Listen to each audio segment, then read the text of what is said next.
Hello, happy Friday, Satan Petak. I am Sarah of Expat in Croatia, and this is 5 Question Friday. Every Friday at 5 o'clock Croatia time, I answer 5 questions about Croatia from people who have sent them in on Facebook, Instagram, Twitter, and LinkedIn. My brain farted for a second. YouTube, expatinCroatia.com, email our consulting sessions, and people who print them on a menu, which is not really the best way to go about that because then it just stays forever. Hi, how are you doing today? Thank you so much for being here. I'm so glad you're here. So I am at the Yadro River, and I'm going to tell you a couple things about this place, and then I'm going to show you around. And it's going to be a little bit of an extended tour, longer than the ones I've done before, because I really think you should see kind of this whole area here, okay? So the Yadro River is 4 kilometers long, so it's not very long. It's outside of Split, closest to Solin, so it actually runs through Solin. And I'm near to the source of it, which is protected. And this river provides drinking water for Split, Trogir, Kaštela, and then a few other municipalities that are in the area. It's so lovely and fresh out here right now. So I'm gonna pick you up and take all of my stuff with me because we are going to go on a little bit of a walk, okay? So let me get everything in place so I can do this in a way that doesn't make me drop things, because I tend to drop things. Okay, so we're going to first start over here at the bridge that goes over the river. Check it out.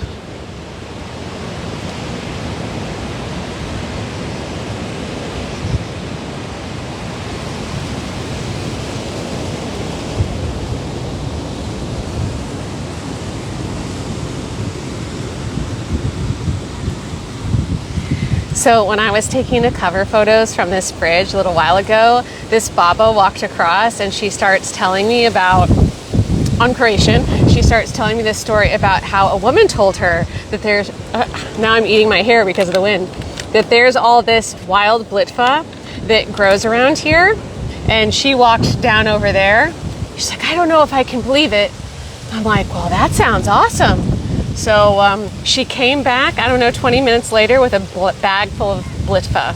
So I was here, I knew about this place because a friend of mine showed it to me. I could not believe it existed so close to where I live, and that it took me 11 years to discover it. But apparently a lot of people put like kind of little wild gardens up in this area and grow stuff, even though they don't own that property, which, who cares? Okay, so I'm gonna walk you around this area now. This whole complex was built predominantly with EU funds, which is really neat, and I think more people should know about it. More river. So we're going to go through a playground, and we have a strict no kids on camera policy unless their parents explicitly consent. So I'm not going to show it to you because there are kids there, okay? Now we're going to walk across another little footbridge that goes into this barbecue area. One thing that I missed a lot from Texas was all the kind of barbecues in parks that you could just publicly use. They do have them here in Croatia. There's just not as many of them. But let me show you this because it's badass. Okay.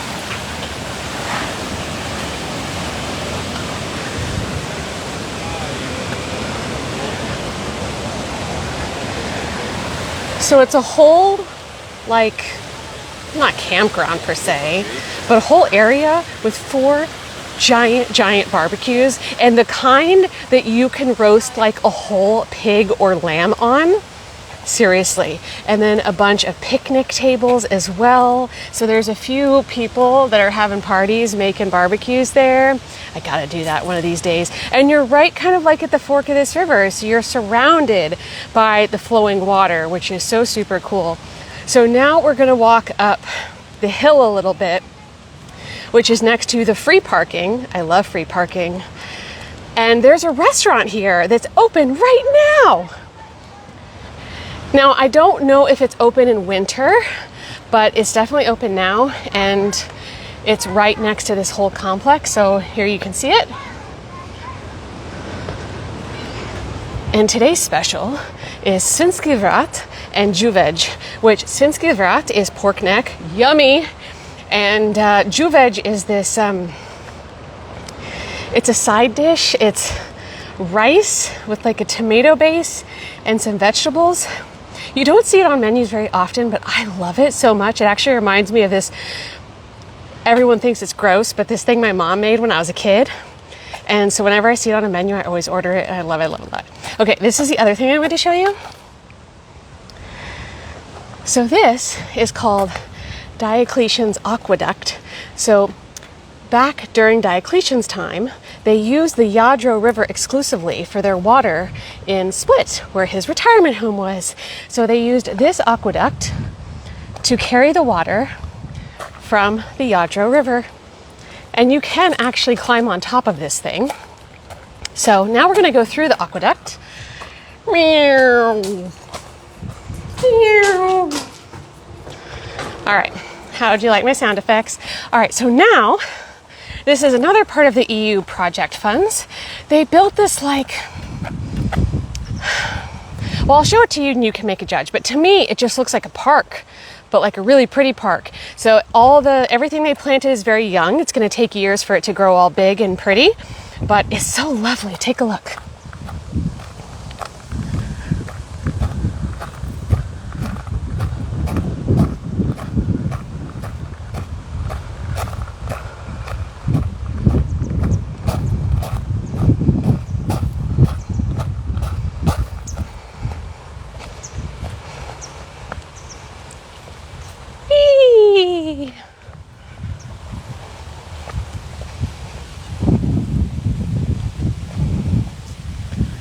So there's all these little trails that kind of wander through all the trees that they planted. I mean, in 10 years, this park is going to be spectacular, truly. They've got like some little workout areas and a sandbox for the kids. It's really, really beautiful. So if you get a chance, I would come down here. That's what I wanted to show you. So now I'm going to find a place to pop a squat so we can start talking. And while I do that, I wanted to say a hi to Annalise and Mislav. I was walking up Marmontova last Friday after I filmed 5 Question Friday from Matyushka and Split, and Annalise saw me, stopped me and said hi. I always love when you guys stop me and say hi, so I want to give her a shout out. And Mislav, hello, welcome. Oh, I'm glad you like the sound effects. Where are we? So I want to repeat for anyone who's just joining us. So I am next to the Yadro River, the source of the Yadro River, outside of Solin. So just for frame of reference, for anyone who's familiar with this area, see that ridge up there? So if you go up to that ridge, you will see the highway that goes towards Klis. That is where we are. There's kind of this basin that is east of Solin and south of Klis that the highway kind of wraps around. So that's where I am.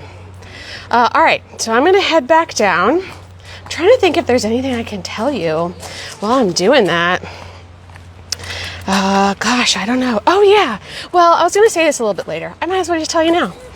So next Thursday, I am going to Texas. I've not been to Texas in a year and a half, I guess. I'm going there to see a family member. And I haven't done this, I guess, in a long time, or maybe I haven't even done it, period. But I would love to share Texas with you. So I'm going to put a poll out on stories asking if you guys would like to see my Texas while I am there. So keep a lookout for that, because I would love to kind of show you on stories all the things that I'm doing, all the things that I'm eating, all the things that I'm seeing, like give you a glimpse into my Texas culture, which I feel that there are a lot of similarities between Dalmatian culture and Croatian culture, Dalmatian culture and Texas culture. I mean, for one, they both think that they're their own countries. They both have southern drawls.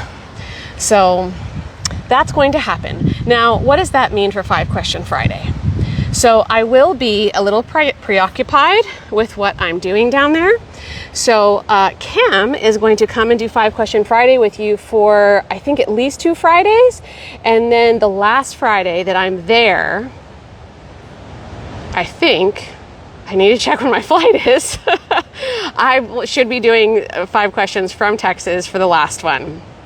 So yes, Texas barbecue. I cannot tell you how excited I am to have Texas barbecue and to have Tex-Mex. I'm like bursting out of my skin. I just really cannot wait. All right, I have found a place to do this whole thing. So let me just get you set up. There's gonna be some jostling. You know what? I'm just gonna let you look at the pretty blue sky while I do this, all right? Hang on.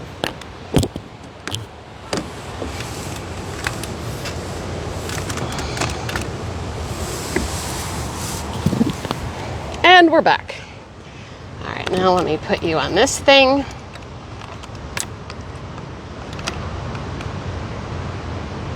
We're a little crooked, but I think that'll be okay. All right, now let me grab this so I know what it is I'm talking to you about today. All right, so I have so many things to tell you today. Ooh, can I take these off? I think I can. All right, we'll see how it goes. We'll wing it. I want to be able to look you in the eye. All right, we have an update on the military service situation, okay?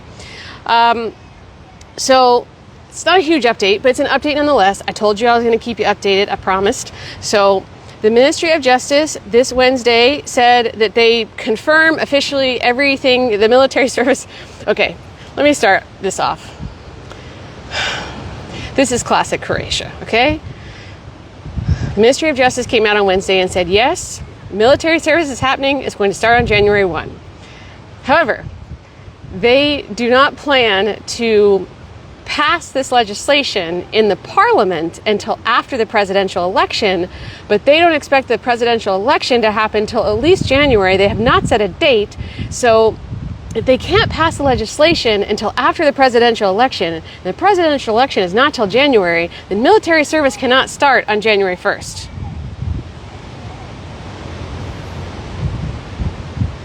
So there is a good possibility that the beginning of the military and civil service, mind you, because if you opt out of military service, then you can do civil service, that will probably be delayed past January 1st. They still have not announced how they're going to deal with 18 to 27-year-old males who are citizens that are living abroad. Now, I will share a story with you later in the episode of what I did to try to get us an answer to this question, because we have been pestering the Ministry of Justice for a good long time about this, and they will not reply to us. But an opportunity presented itself this week, and I will share that with you later in the episode, so you have to stick around to hear that story. It's a good one. Okay.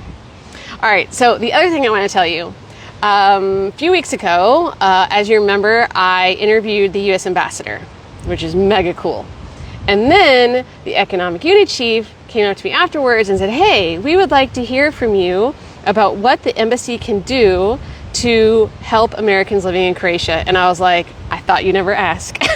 So this past week, I had a call with her, and I prepared a list of things that, I've heard over the years, things that the U.S. Embassy can do, things that maybe the U.S. Embassy can talk the Croatian government into doing. And also we had put out a poll, not a poll, but like we asked you on stories, the Americans, like what are your needs? Somebody said hot sauce. I could not agree more, but I don't think the U.S. Embassy is going to do much about that. Anyways, I went over all of those concerns and I got a lot of answers. So I have sent a summary to the woman I met with today, because I want to share those updates with you, but I need to get approval from the U.S. Embassy to do that. So I'm just waiting on approval from that, and then I will share it with all of you, to whoever that applies to. Now, there is something that she emphasized to me, and I'm going to emphasize it to you. So the U.S. Embassy, there's a number of decisions that the U.S. Embassy makes based on how many American citizens are living in Croatia and where they are. Okay? So like consular days, for example, those are dictated by where the highest concentration of U.S. citizens are. How do they know where the U.S. citizens are? A variety of ways, but the biggest way is through the STEP program, which is the Smart Traveler Enrollment Program. So you need to let the U.S. government know where you are if you want to be taken into consideration for consular services.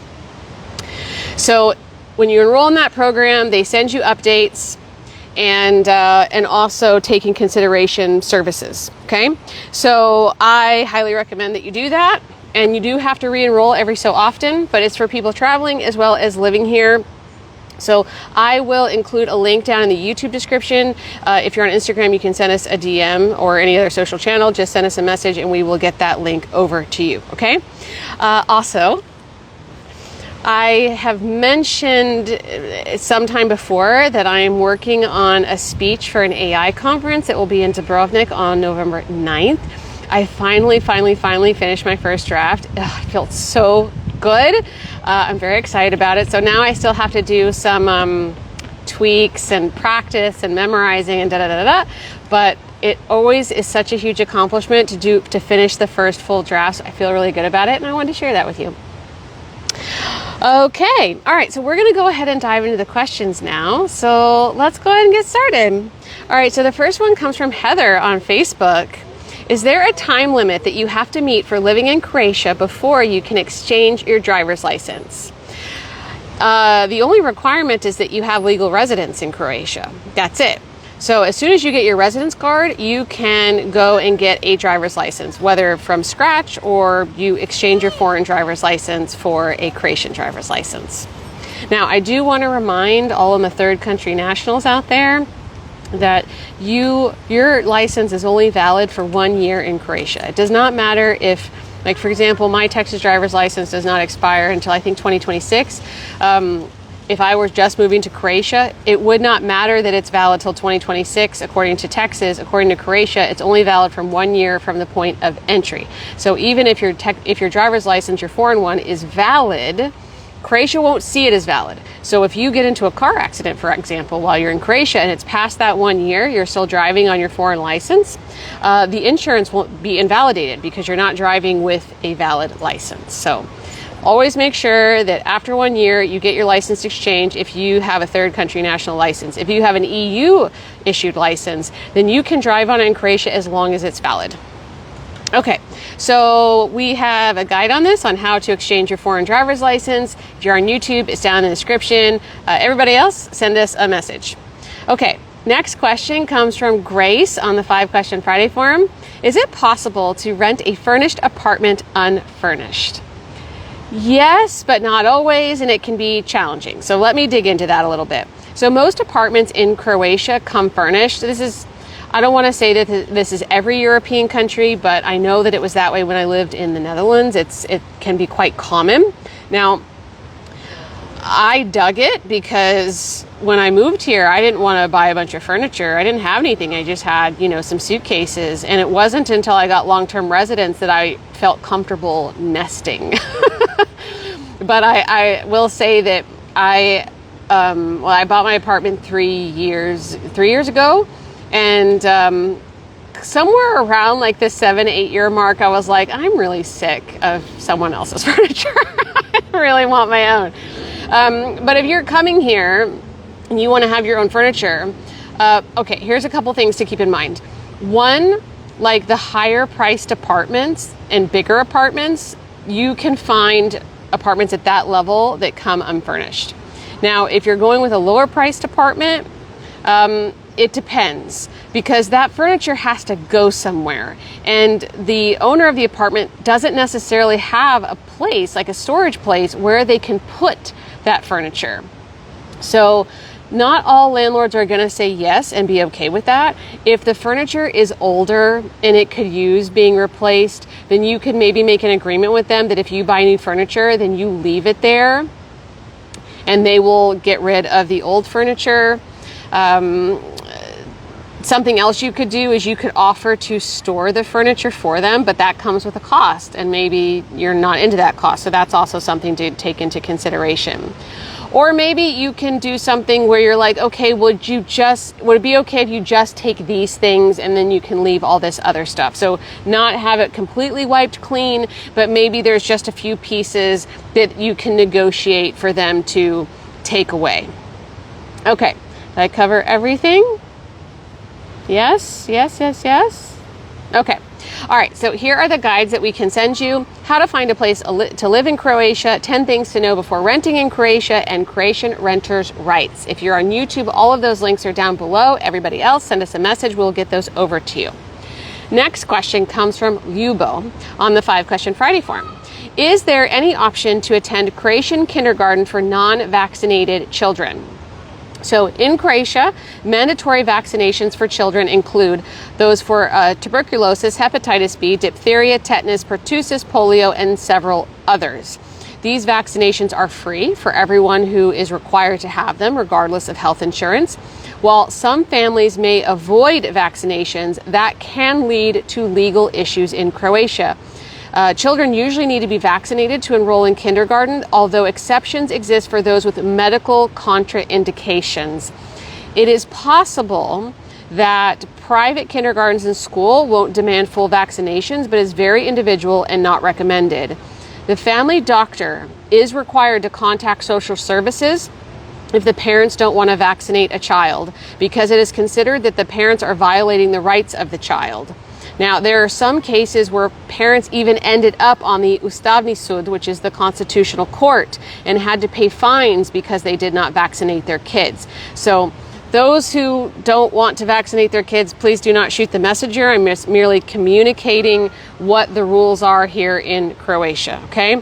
So we have a couple of guides here: rules on vaccination of children in Croatia, and mandatory vaccinations and where to obtain vaccinations in Croatia. Okay, actually the first one, the rules on vaccination, that is from the Croatian government, and then we have a guide that we've used based on the resources from the government. All right, so this brings us to our lawyer tip of the week. Dun, dun, dun, dun. But it's not going to be a tip this week. It's going to be more of a story. All right. So I alluded to this a little bit earlier at the start. So let me tell you what happened, all right? I got to give you some context. I joined an organization, I think in May or June, called One Croatia. And that is a collective of 30 diaspora organizations from around the world. And my friend Dawn started it. It was originally created to support Banovina after the earthquake in 2020 that kind of devastated the areas around Sisak and Petrinja, which is about 50 kilometers south of Zagreb. But then after that, after they did those projects, and they raised a tremendous amount of money to support that area, they decided to start doing community projects. So I was asked to join earlier in the year. And the first project was we were selecting small business owners to get 1 year of free rent in an incubator in Sisak so that they could grow their businesses. So I helped select them, and then I'm also mentoring one of the winners, which has been a really cool experience for me. Okay, so I am new to this organization, and so I was asked this past week to do a presentation on expat in Croatia. So what we do, how we help Croatian diaspora, and how we give back to the community, so everyone could kind of get to know what it is that I do. Because some of the faces are familiar to me, but most of them I don't know. So one of the things that I talked about in my presentation is the challenges that Croatian diaspora have been having with the Croatian consulates around the world, mostly in the US, but there are challenges in a lot of the consulates. Since this is a diaspora collective, that is an important issue. So while I was speaking about this, one of the women on the call sent me a private message and say, hey, tomorrow, I am meeting with the Prime Minister and the Minister of Foreign Affairs. Would you put together a list of the biggest concerns with the consulate and send that to me so that I can discuss it directly with them? And I was like, hell yeah, I can. So I did. I worked with Cam and one of our lawyers to put together this list of kind of the struggles and challenges that Croatian diaspora are experiencing, with the consulates. Requirements tend to differ. People don't answer the phone or emails. There's a list. I'm not going to go over all of them right now. If you're a diaspora, you know what I'm talking about. So what a huge opportunity. I mean, to get something in front of the Prime Minister. I mean, like, okay. So I did that. And I sent it off. But then I talked to a couple of my friends who were lawyers, and they were like, I mean, was your name on this? I'm like, well, it came from my email with my email signature on it. And yes. And they seemed concerned, that I would do this. And what they said is like, look, Sarah, like, it doesn't matter that, there are things that need to be improved or need to be fixed, but government sticks together.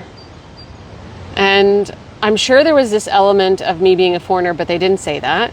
And I could tell that it was one of those moments of like foreigner naivety. I woke up at like 3 o'clock in the morning just kind of agonizing about it. Like, did I screw up here? Because it's not just about me, it's about my company, it's about all of you.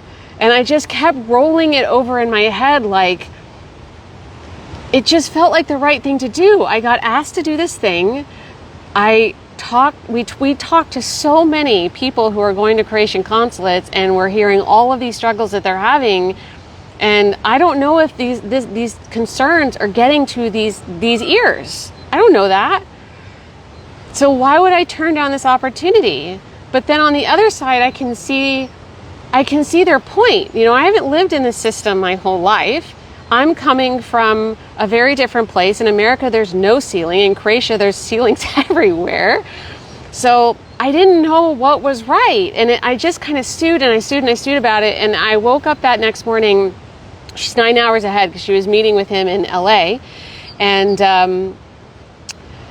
And she sent me this really beautiful, kind email, and how grateful she was that I sent this. And I was like, well, since you're meeting with the Prime Minister and the Minister of Foreign Affairs, I think there's another topic we should probably talk about as well, and that's the military service, because we still don't know how they're going to handle Croatian citizens living abroad. So if you feel comfortable, will you also mention this? I doubled down on it. And, to the Croatians out there, if you feel like I was ridiculous for doing this, please tell me. It's done. So I don't know what kind of consequences there could possibly be. So I understand their concern. I don't know. I guess I wanted to tell you this story as a lawyer tip today because, I had a lawyer help me with it, but then I also had lawyers that were like, this is a bit of a risk. And as foreigners coming into this system that we're unfamiliar with, we are going to have moments, not all exactly like this situation, but we're going to have moments where we're coming into in a situation and we are behaving the way that we would behave according to what we're used to, and not how the way things actually are. And something that I still forget even after 12 years, that something that seems innocent can end up not being innocent and can have consequences. And having this job and being so public, and also speaking live once a week where I could step over my words or say something idiotic that could come back to haunt me, I recognize that there is a bit of a risk to this. And sometimes I do feel like I have to think about what I say, but I don't want to censor myself necessarily either. I try and really frame it under the umbrella of like, I love Croatia. I am grateful every day that this country allows me to live here. Every single day. And I never want to come out and trash this country, because that's not what I feel in my heart. I think that every country in the world has things that they can improve. And, it's not my job to tell them what to do. But if their own citizens are having concerns, and I've been asked by someone who has a bigger platform than I do about what could be changed, I'm going to use that opportunity. And if it comes back to hurt me somehow, you know, I'll share that as well, because that's not how it should be, I guess. So she came back to me. Did I put it in here?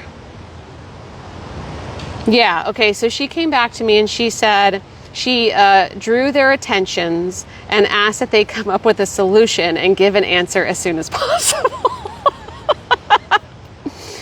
So this woman is brand new to me. I've never met her before, so I don't quite know what role she has with them, but like, so there you go. There you go. Okay, we're going to go ahead and dive into our fourth question today. This comes from Douglas on the 5 Question Friday forum. Has there been any update to your April post about the changes to the digital nomad permit regarding the proposal to change it to 18 months renewable once? Okay, so the new law on foreigners that includes those changes regarding the digital nomad permit as well as other purposes has not passed yet. It is expected to pass this fall, okay? We don't see any situation where that is not going to happen. Now, in terms of the length of the permit, they haven't added anything new. There's been nothing in the news since they put out the first draft earlier in the year, around April when we put out that post. So if they pass it, I mean, we're expecting it will be 18 months, okay? But it's still only in the proposal phase. And so until it is a reality, then I can't speak to it with any certainty. Anything could change at any moment. But it is in draft, it is online, okay? Now, there are no plans to make this permit renewable, even in this draft of the law. Just to remind everybody, what they are going to say in the new law, aside from offering it for 18 months, is that at the end of 18 months, you gotta go. Unless you change to like a full work permit or family reunification with a Croatian or an EU citizen, you have to leave the country for at least 90 days, and you have to wait 6 months in between applications, okay? Now, there might be somebody out there who's like, you don't have to leave for 90 days. Let me explain that.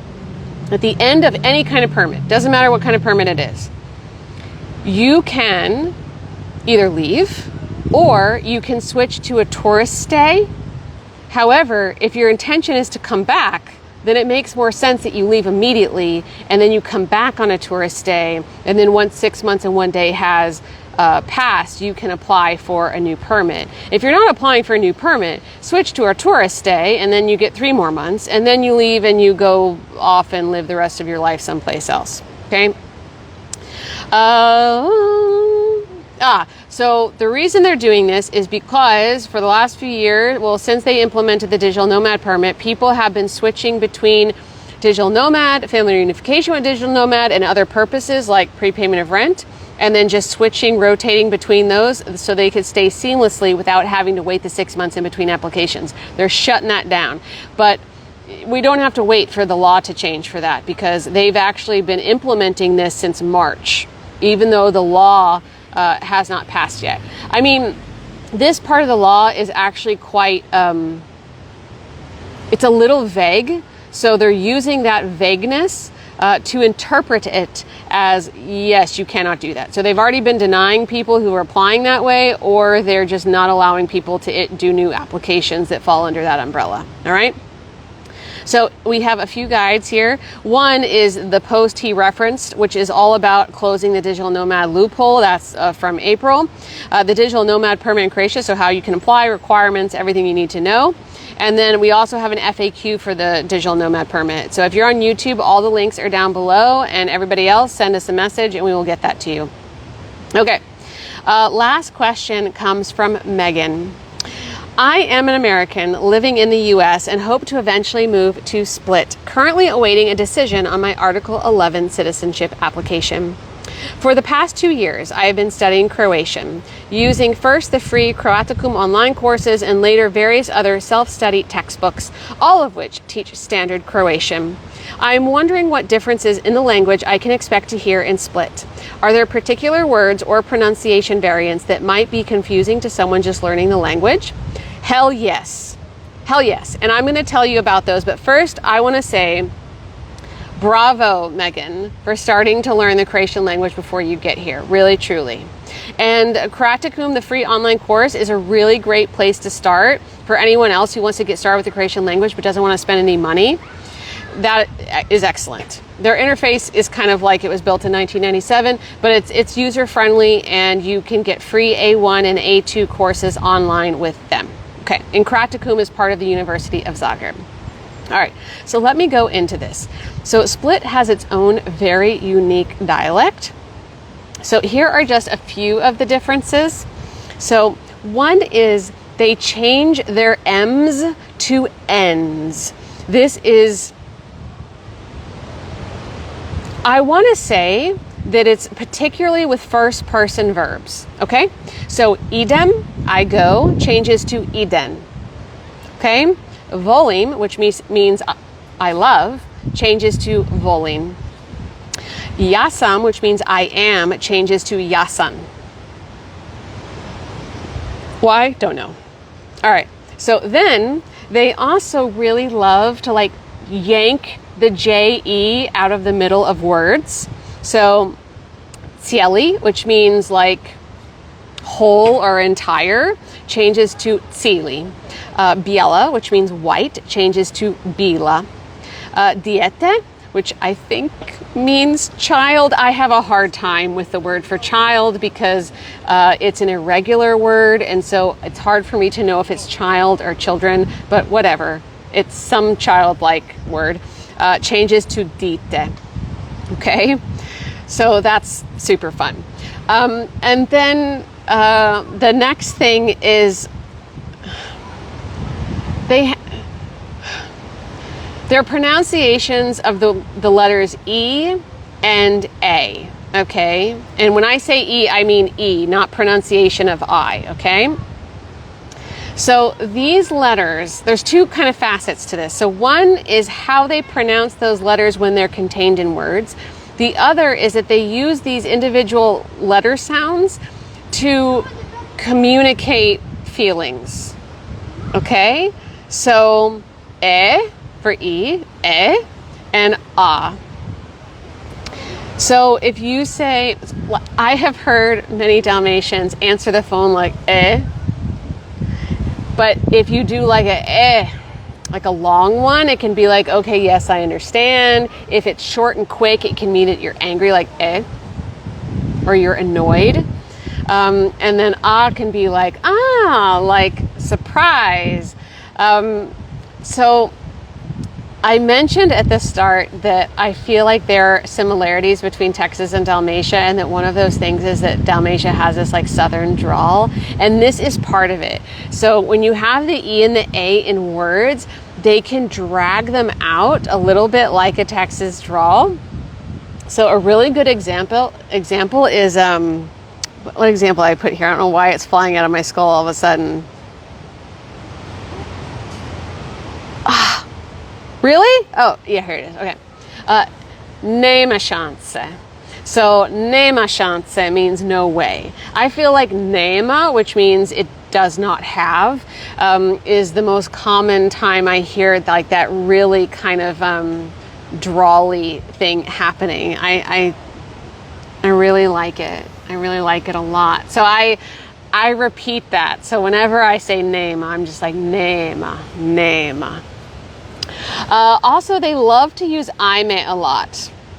Aime is frequently used. Now, I don't want to say that it's not necessarily used in other parts of the country, but it is so frequent. So whenever you are in Split or Dalmatia and you listen to conversations, it's like there's not a conversation that happens without aime being in it. Now, that can also be used in combination with other things. So aime to me, aime many is usually the most common combination. And to me, it translates as, I'm going to curse now, but I have to tell you what I feel like this means based on my impressions is, oh my God, Jesus Christ, and for fuck's sake. That's how I feel like it is used here. Now, Yes. So my colleague who is from here, she gave me another one. I haven't heard this one, but maybe it's because I didn't know what I was listening to. Aime como mie. Aime como mie. Yeah. So this is, she translates that as like, oh, you're just so bored with something, like so over it, like visiting your mother-in-law or studying or working. Okay. Another thing they frequently do here is they have their own vocabulary for a lot of things. So I can't possibly go over all the different vocabulary because it's kind of endless. There's a very, very long list of words that change in Dalmatia, but I'm going to give you a little bit of a sampling. So bog, which means hi or goodbye, changes to bog with a G, which is the same word as God, the same word for God. Hvala, so H-V-A-L-A, changes to fala with an F. Luk, which is the word for onion, changes to kapula. But then cheshnyak, the word for garlic, changes to luk. Ujak, which means uncle, changes to barba. Pazar is what we call our like farmer's market, our green market. So in other parts of the country, it can be called a tržnica or plac, but here it's called pazar. You might also hear people say pazaric, like, which is kind of the diminutive, like little pazar. Now, some years ago, I wrote this post about, I forget what it's called, but it's essentially was like, I don't know, 20-something tips on how to shop at the farmers markets like a local, all right? And I did not know that it wasn't called pazar everywhere in Croatia. At that time, I did not know that. And I guess because I lived here and this is where I went to pazar, and it just never occurred to me that there was a different word for it. So immediately, all the Croatians came out of the woodwork and they were like, we don't call it pazar. And I'm like, all right, wait a minute.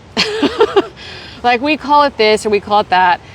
But I'm like, okay, I understand. It sounds like there are different words used around the country. That is a great thing for me to learn. Thank you for sharing that with me. However, to say that nobody in Croatia says pazar is not true. It's not true. That is what is used in Dalmatia. So I changed the post and I did a deep dive to look at all the different words around the country. So that is now plugged into to that post. But that is how I learned that pazar was not used around the country. But what's interesting, one thing that I've observed since I've been here is that sometimes we'll post about stuff and there'll be Croatians who say, nobody in Croatia says that. And I'm like, well, they don't say it in your part of the country, but they do say it in some parts of the country. Like, it's just, even though people consider Croatia to be a traditionally like small country, it isn't.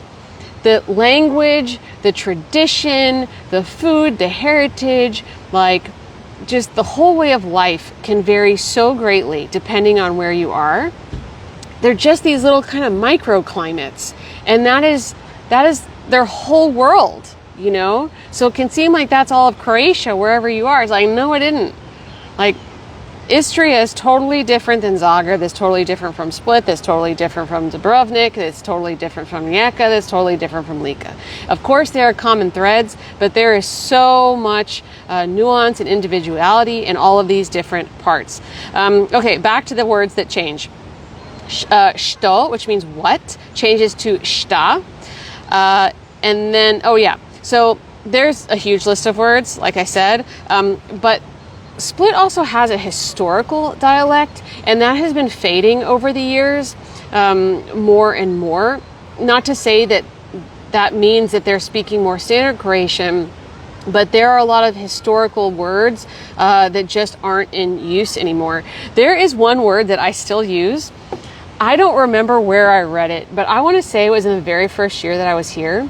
I saw some blog post somewhere on the internet, and it was going over some of these like really truly split words.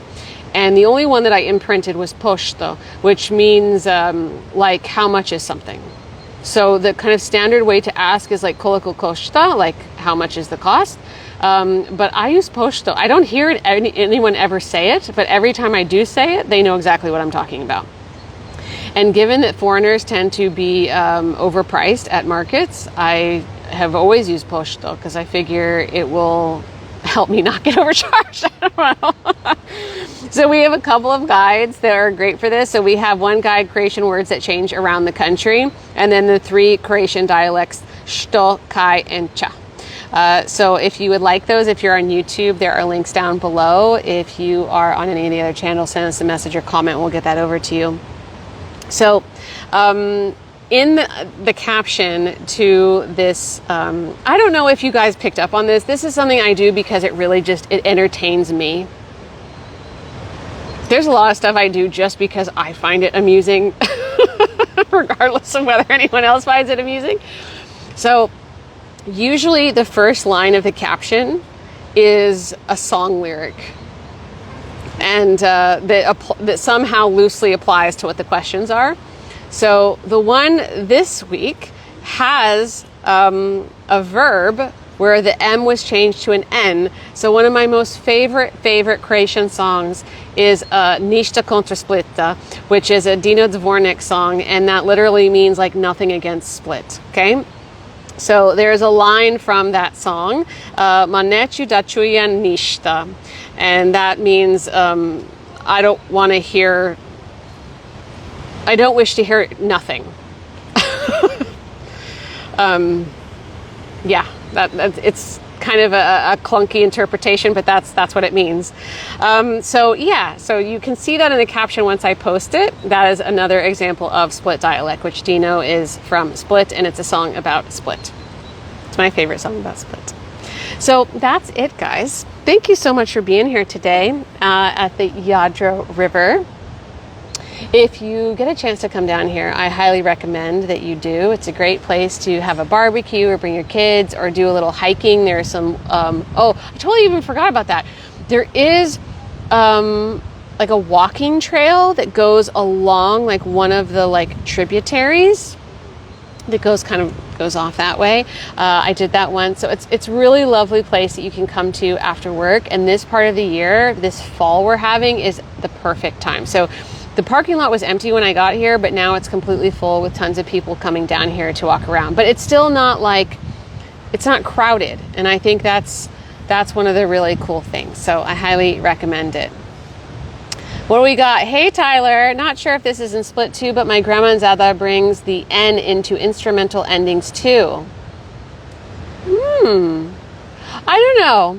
I have a friend who really loves talking about the Croatian language, and she's from Split, lived here her whole life, and I wanted to talk with her, but our coffee got canceled this week, so I couldn't go deeper than I did.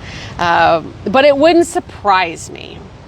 One other thing I would add is just, generally speaking, Splitčani like to be as brief as possible. I mean, who's got the time? And that's what's funny. It's like they'll drag out these syllables and they will be slow with like everything, but then they'll be really fast when they just want to be brief or when they're driving. It's like, where do you have to be? Where do you have to be that you're in such a hurry? I love it here. All right, so next week, Cam will be here, and possibly the week after, but I will be traveling next Thursday. I go to London and then I go to Dallas after that. So I'll probably put up a story on Thursday to see if you guys want to see my Texas adventures. So take good care of Cam in my absence, and if you want to see your question answered on 5 Question Friday in the future, then please send us a DM, comment, do all the stuff, and then we might answer it here for you. So we love weird questions. Don't hesitate to ask. There are no stupid questions. Thank you again. I'm going to go chill out now because it's Friday, and don't we all deserve a break? I hope you have a wonderful weekend. Enjoy the sunshine. Vidimo se. Ciao, bok!